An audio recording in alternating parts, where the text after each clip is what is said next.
ചെയർമാനെ എനിക്ക് പേടിയാണ്. ഞാൻ കരുണയ്ക്കായി യാചിക്കുന്നു. പിന്നാലെ രക്തസ്രാവം. എഴുതി പൂർത്തിയാക്കാത്ത ജോളി മധുവിന്റെ കത്ത് പുറത്ത്. തൊഴിൽ പീഡനത്തെ തുടർന്ന് മരിച്ച കയർ ബോർഡ് ഓഫീസിലെ ജീവനക്കാരി ജോളി മധുവിന്റെ എഴുതി പൂർത്തിയാക്കാത്ത കത്ത് പുറത്ത്.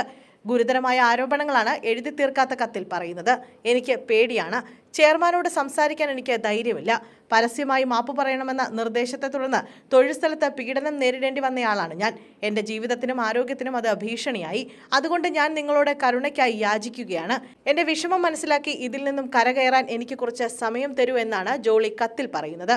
ഇംഗ്ലീഷിലാണ് കത്ത് എഴുതിയിരിക്കുന്നത്. എൻ്റെ ആരോഗ്യത്തിനും ജീവനും ഭീഷണിയാകുന്നു. അതിനാൽ ഞാൻ നിങ്ങളുടെ കരുണയ്ക്ക് അപേക്ഷിക്കുകയാണ്. കുറച്ചു കാലം കൂടി അതിജീവിക്കാൻ സഹായിക്കുമെന്നും പൂർത്തിയാക്കാത്ത കുറിപ്പിൽ ജോളി കുറിച്ചിട്ടുണ്ട്. കുറിപ്പ് പൂർത്തിയാക്കും മുമ്പേ ജോളി കുഴഞ്ഞു വീണു എന്നാണ് മക്കൾ പറയുന്നത്. ജോളി എഴുതിയ ഡയറിയും പേനയും താഴെ വീണ് കിടന്നിരുന്നു. ഈ കത്ത് എഴുതിക്കൊണ്ടിരിക്കുമ്പോഴാണ് തലച്ചോറിലെ രക്തസ്രാവത്തെ തുടർന്ന് ജോളി ബോധരഹിതയാകുന്നത്. കേന്ദ്ര സർക്കാർ സ്ഥാപനമായ കയർ ബോർഡിലെ ജീവനക്കാരിയാണ് ജോളി മധു. ജോലിസ്ഥലത്തെ മാനസിക പീഡനത്തെ തുടർന്ന് ഇവർ പരാതി നൽകിയിരുന്നു.